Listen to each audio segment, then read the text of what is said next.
Assalamualaikum warahmatullahi wabarakatuh.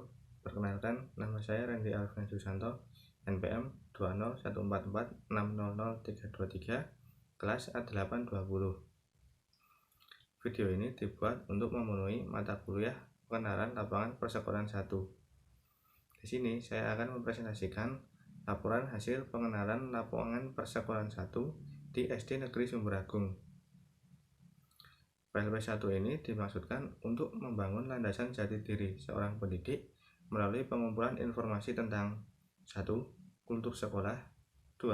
Struktur organisasi dan tata kelola di sekolah, 3. Peraturan dan tata tertib di sekolah, 4. Kegiatan-kegiatan seremonial formal di sekolah, misalnya upacara bendera, rapat maupun briefing.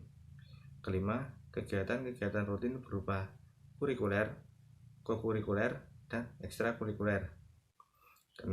Praktik pembiasaan dan kebiasaan positif di sekolah. Yang ke-7, observasi pembelajaran di dalam kelas. Yang pertama, kultur sekolah. Budaya sekolah merupakan jaringan tradisi yang telah dibangun dari waktu ke waktu oleh guru, peserta didik, orang tua, dan warga sekolah. Pola budaya yang sangat abadi memiliki dampak yang kuat pada kinerja dan membentuk bagaimana orang berpikir, bertindak, dan merasa. Di SD Sumberagung ini pernah melaksanakan pembelajaran secara daring. Namun kini SD Sumberagung telah melaksanakan pembelajaran secara luring dan tetap mempertahankan kultur-kultur yang telah dibangun. Peserta didik sudah dibolehkan kembali untuk masuk ke sekolah, namun harus tetap dengan protokol kesehatan. Kultur SD Sumberagung sudah berjalan dengan baik, meskipun sempat mengalami pada masa pandemi. Berikut ini adalah macam-macam kultur di SD Negeri Sumberagung. Yang pertama, 1. Di pagi hari, siswa akan melakukan pengecekan suhu dan mencuci tangan, kemudian bersalaman dengan Bapak Ibu guru. Kedua, setiap pagi hari, siswa akan diputarkan murotal Al-Quran sebelum masuk ke kelas. Yang ketiga, SD Negeri Sumberagung mengadakan program unggulan berupa Fantahfid yang diselenggarakan oleh guru pendidikan agama Islam, di mana siswa akan menghafal surat-surat pendek. Dan setiap pencapaian siswa yang hafal akan diberi penghargaan berupa bintang. Keempat, berdoa sebelum belajar merupakan kegiatan yang rutin dan dibiasakan di setiap sekolah dengan tujuan agar dilancarkan setiap aktivitas belajar. Yang kelima, pembiasaan upacara bendera setiap hari Senin dan upacara peringatan Hari Nasional sebelum masa pandemi merupakan salah satu kultur yang ada di SD Negeri Sumberagung, dan berhubung sekarang menyesuaikan di masa pandemi serta adanya ujian untuk kelas 6. Yang keenam, senam bersama diadakan setiap hari Jumat. Kegiatan ini dilakukan untuk merefresh sejenak badan serta pikiran guru dan peserta didik. Namun lagi-lagi harus menyesuaikan karena masa pandemi. Yang kedua, struktur organisasi dan tata kelola sekolah.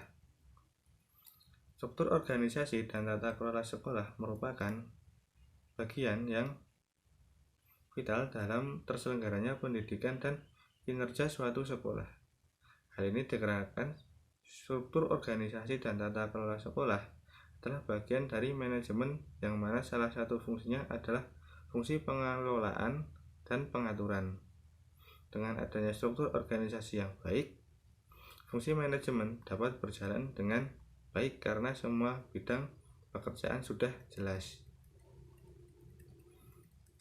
Di SD Negeri Sumberagung sudah memiliki bagan dan struktur keorganisasian sekolah yang terpampang berada di kantor kepala sekolah.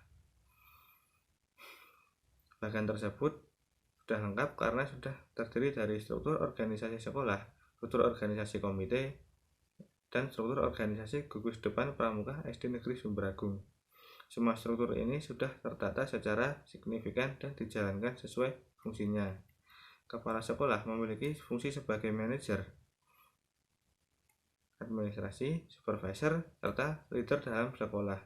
Guru-guru sekaligus wali kelas berfungsi sebagai pendidik, pengajar, dan fasilitator, demonstrator, pengelola, motivator, serta evaluator yang bertugas menyampaikan semua informasi kepada anak didiknya.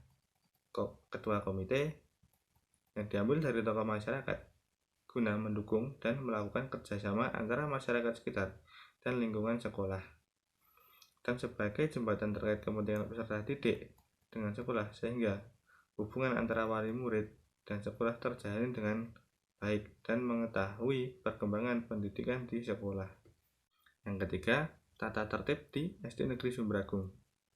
SD Negeri Sumber Agung memiliki peraturan dan tata tertib untuk seluruh warga sekolah, termasuk peserta didik, pendidik, dan tenaga kependidikan. Peraturan dan tata tertib ini dibuat dengan tujuan untuk menertibkan warga sekolah dan membiasakan kebiasaan-kebiasaan yang baik. Beberapa peraturan untuk peserta didik dan guru dan tenaga kependidikan sama, seperti datang tepat waktu, menggunakan seragam sesuai ketentuan, menjaga ketertiban, kebersihan, dan menjunjung nama baik sekolah, serta menggunakan surat izin apabila tidak hadir.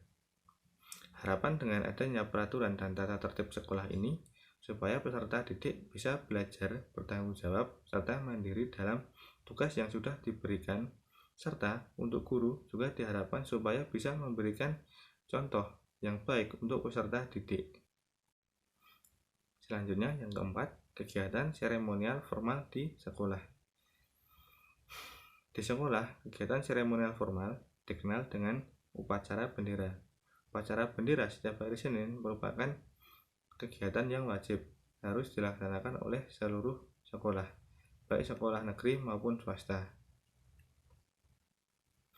Nilai-nilai yang terkandung dalam setiap kegiatan tata upacara bendera. Nilai-nilai tersebut diantaranya adalah nilai kedisiplinan, kepemimpinan, kerjasama, dan kekompakan, kekuatan fisik dan mental, patriotisme, dan lain sebagainya. Selain itu, kegiatan formal yang berjalan di SD Negeri Sumber Agung diantaranya adalah rapat bulanan guna menyampaikan informasi, pembinaan personalia, membahas permasalahan di sekolah, dan mengevaluasi kinerja guru serta manajemen sekolah.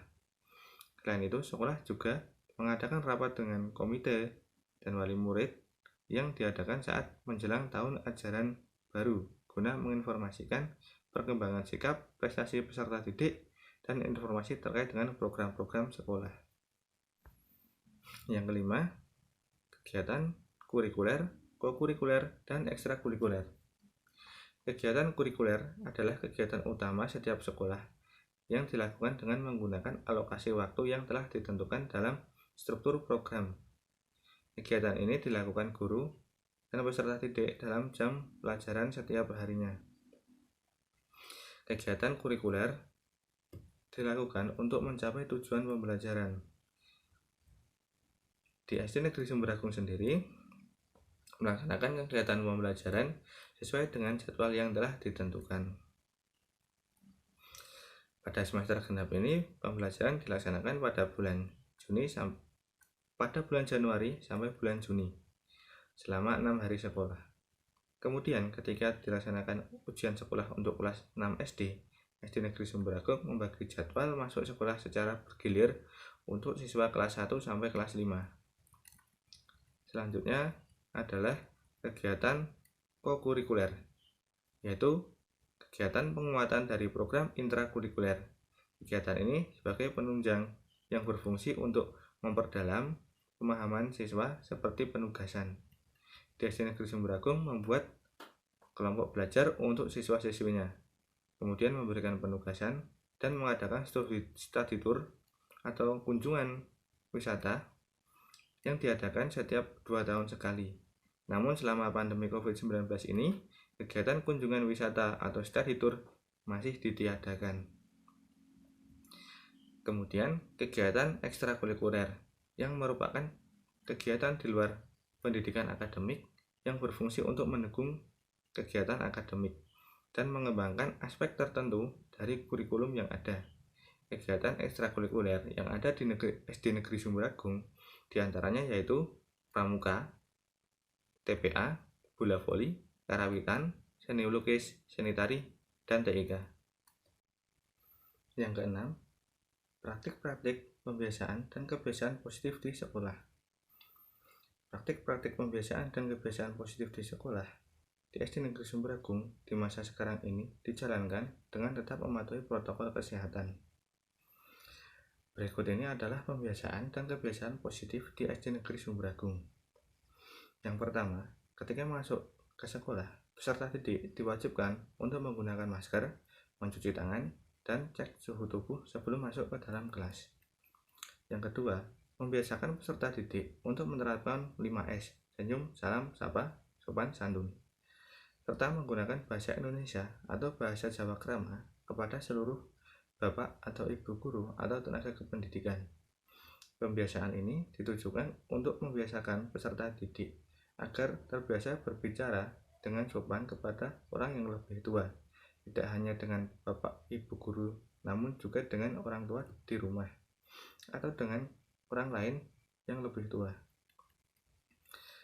Yang ketiga, membiasakan peserta didik bersalaman kepada bapak ibu guru agar menumbuhkan rasa hormat kepada orang yang lebih tua. Keempat, setiap pagi diputarkan lantunan murotal Al-Quran sebelum bel masuk kelas. Tujuannya agar membiasakan peserta didik untuk selalu mendengarkan ayat suci Al-Quran serta meningkatkan iman dan takwa. Yang kelima, memberi tugas dan pekerjaan rumah baik secara berkelompok maupun individu kepada peserta didik dengan tujuan agar peserta didik terbiasa untuk bertanggung jawab, dapat menyelesaikan masalah, dan bersikap jujur atas apa yang dikerjakannya. Ketujuh, observasi pembelajaran di dalam kelas. Berdasarkan hasil observasi pembelajaran di dalam kelas yang telah dilakukan di kelas 2 SD Negeri Sumberagung. Kelas 2 ini diampu oleh guru kelas yaitu Bapak Justinus Arwandi SPDSD. Pembelajaran yang dibawakan adalah bidang tematik, yaitu matematika dan bahasa Indonesia. Jumlah siswa kelas 2 ini berjumlah 9 anak. Pembelajaran diawali dengan guru membuka pembelajaran dengan salam, berdoa, dan dilanjutkan dengan memeriksa kehadiran siswa. Metode yang digunakan guru saat pembelajaran yaitu dengan metode ceramah, demonstrasi, dan penugasan, sehingga dapat melibatkan siswa untuk aktif dalam melakukan tanya jawab dan ikut berpartisipasi dalam pembelajaran yang sedang berlangsung. Guru kelas menggunakan media konkret untuk membantu menjelaskan materi, sehingga dapat menciptakan suasana kelas yang menyenangkan dan tidak membosankan bagi siswa. Materi yang disampaikan oleh guru sudah sesuai dengan kompetensi dasar dan indikator dalam kurikulum. Dan kemudian untuk mengetahui sejauh mana siswa memahami materi yang disampaikan, guru kelas melakukan penilaian dengan alat yang sudah sesuai dengan kompetensi dan kriteria yang jelas. Beberapa faktor penunjang pembelajaran diantaranya adalah penggunaan bahasa guru yang komunikatif, sopan, tatapan, dan gerak tubuh yang tenang dan percaya diri, serta cara berbusana yang sopan, sederhana, sikap santun, dan menghargai siswanya. Video presentasi dari saya, ada kurang dan lebihnya saya mohon maaf. Wassalamualaikum warahmatullahi wabarakatuh.